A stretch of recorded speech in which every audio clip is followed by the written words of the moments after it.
여러분, 사소한 모든 일에 대해서 일일이 다 기도하면서 사는 마음이 제대로 된 것일까요? 아닐까요? 어떤 분들은 이렇게 말씀을 드리면 그렇게 하는 것은 잘못된 것이라고 생각할 수도 있어요. 근데 정말로 내가 항상 부처님과 함께 살고 부처님을 명호를 항상 부르고 연불 속에서 항상 기도하는 마음이라면 아주 사소한 거라 하더라도 기도하게 됩니다. 그러니까 기도하는 것이 정상이라는 얘기입니다. 그래서 송보살이라는 사람은 연불을 하면서 어려운 일을 만날 때마다 부처님께 해결해 달라고 연불 기도를 하면서 연불을 했어요. 하루는 남편이 곧 죽을 것 같아서 부처님께 매달리듯 밤샘 연불을 할 수밖에 없잖아요. 남편이 죽어가는데 가만히 있겠어요. 그러지 않아도 모든 일을 부처님과 함께 항상 옆에 계신 것처럼 이렇게 부처님을 안고 자고 안고 일어나고 부처님과 함께 연불하고 부처님을 연불을 하면 부처님이 앞에 나타나시고 이렇게 생각하시는 분인데, 비몽사몽간에 어떤 화면이 쫙 비전이 나타났는데 황금빛이 찬란한 가운데 이 세상에서는 없는 정말 아름다운 미소를 머금은, 차비로운 미소를 머금은 아미타 분께서 송보살의 이마 가운데를 한번 이렇게 만져주시고 사라지셨던 것이었습니다. 그 일이 있은 다음부터 송보살은 삶에 불만이 하나도 없어졌어요. 어떤 일을 당하더라도 전혀 근심 걱정이 없어진 것입니다. 남편이 죽을 병에 걸려서 수술비가 너무 많이 들었고 남편을 간호하느라고 육체적으로 엄청나게 힘들었지만 그 부처님의 모습을 한번 본 다음부터는, 부처님이 내 이마를 한번 만져주고 간 다음부터는 그 가피 때문인지 그러한 고통 속에 살면서도 본인 자체가 아무런 근심 걱정이 없어져 버렸고, 오히려 이러한 상황은 나 자신을 점검해 보는 좋은 기회가 된다고 생각하면서 오히려 부처님께 더 많이 감사하고 열심히 연불하게 되더라는 것입니다. 그리고 남편이 병으로 엄청난 빚만 남겨놓고 죽고 나서는 또 아들한테 또 슬픈 일이 생겼는데요. 아들이 사랑하는 여자가 아주 중병에 걸린 여자였어요. 그 결혼해 살다가 그래서 또다시 병원 신세를 지고 병원비도 많이 물어주고 하다가 얼마 지나지 않아서 아들의 그 며느리가 사망을 하게 된 것입니다. 그래서 아들이 젊은 나이에 결혼하자마자 이제 상처한 사람이 되어버리고 마는 것입니다. 근데 송보살은 그런 상황에서도 불만이 전혀 없는 생각이 들더라는 것입니다. 전 근심 걱정이 안 돼.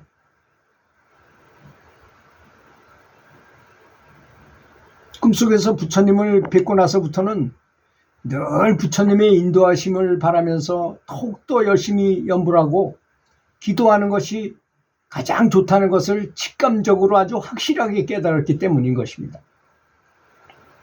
그동안 남편 병원비 때문에 생겨난 빚 때문에 온갖 자비를 하면서 푼푼히 돈을 모아서 가게세가 아주 가장 싼 골목 속에 아주 깊숙한 곳에 제일 가게세 싼데 사람도 잘 올 것 같지도 않은 그런 데서 우동집을 차렸어요.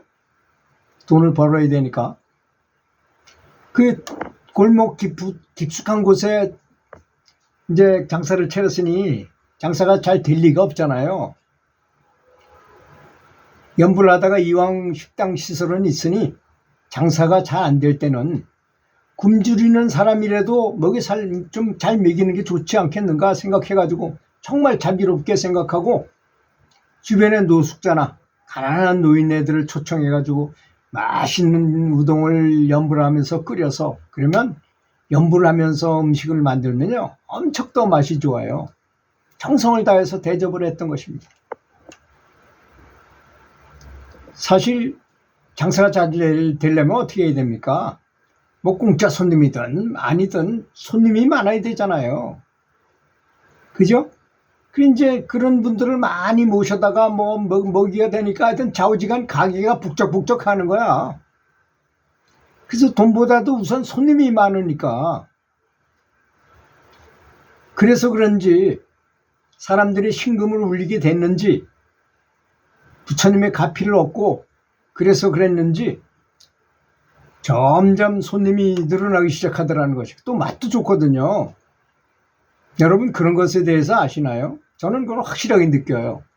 어떤 분이 반찬은 별로 없어도 정말 저 사람을 잘 대접하겠다고 정성껏 음식을 차려서 주면 그 음식인 영양가도 엄청나게 더 높아져요.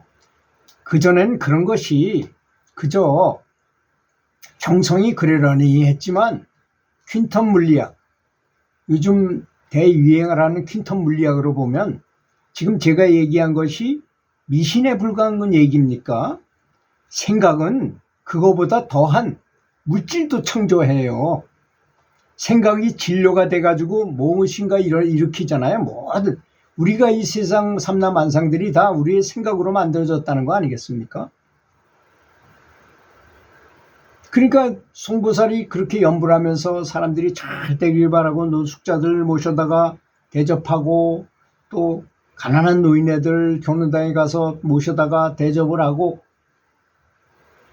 또 정성을 다해서 이렇게 연불 하면서 일을 하니 이 골목 아닌데도 불구하고 사람들이 바글바글 몰려. 이제 번호표를 돌려야만 돼서 이렇게 네모난 나무에다가 숫자를 써가지고 그걸 하나씩 돌려가면서 순서를 기다려야 될 정도로 하도 우동 맛이 기가 막히게 좋은데 소문이 난 거예요.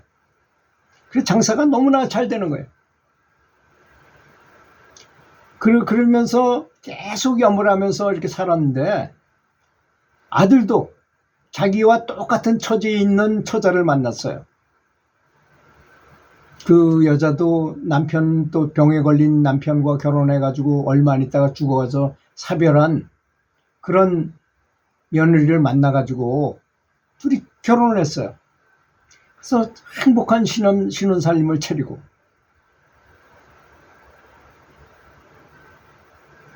송보살은 오늘도 오시는 손님들을 부처님처럼 생각하고 대접하면서 온 정성을 다한 손길로 우동을 만들어서 손님에게 내놓으니 불심이 깃든 음식이 어찌 맛이 없을 수가 있겠습니까?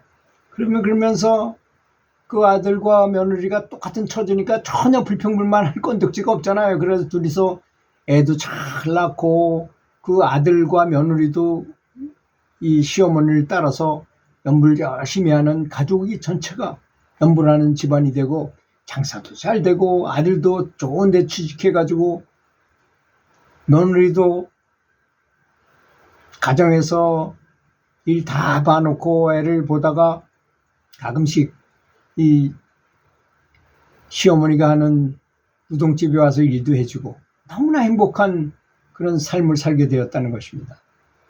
그래서 부처님과 항상 함께 한다는 정신. 그래서 그 송보살님은 항상 부처님께서 그 식당에 같이 함께 이렇게 일을 해주시고, 같이 항상 옆에 부처님께서 앞에 계신다고 생각하고 일을 하고 말도 하고, 그런 분한테는 손님에게 하는 말도 아주 부드러운 말과 온화한 말을 하게 될 것이고, 또 와서 손님이 어떻게 좀 잘못해서 실수를 하게 되면 여기서 기도를 하게 돼요. 자기가 겪은 것처럼 저 사람도 근심 걱정이 없게 해주십시오 라고 기도를 한다는 것입니다. 그러면 신기하게도 그 분란이 금방 해결된대요. 그러니까 그리고 이 가게세가 그렇게 싸고 한데 주인이 가게세를 올리려 하더라도 그 사람이 만약에 다른 데로 가버리면 그나마 그 활성화된 그것이 없어질까봐 전혀 올릴 생각도 하지 않고 그저 감사하게 생각한다는 것입니다. 이 내 점포를 아주 빛나게 해줘서 고맙게 생각하고 가게에서 올릴 생각도 안 한답니다.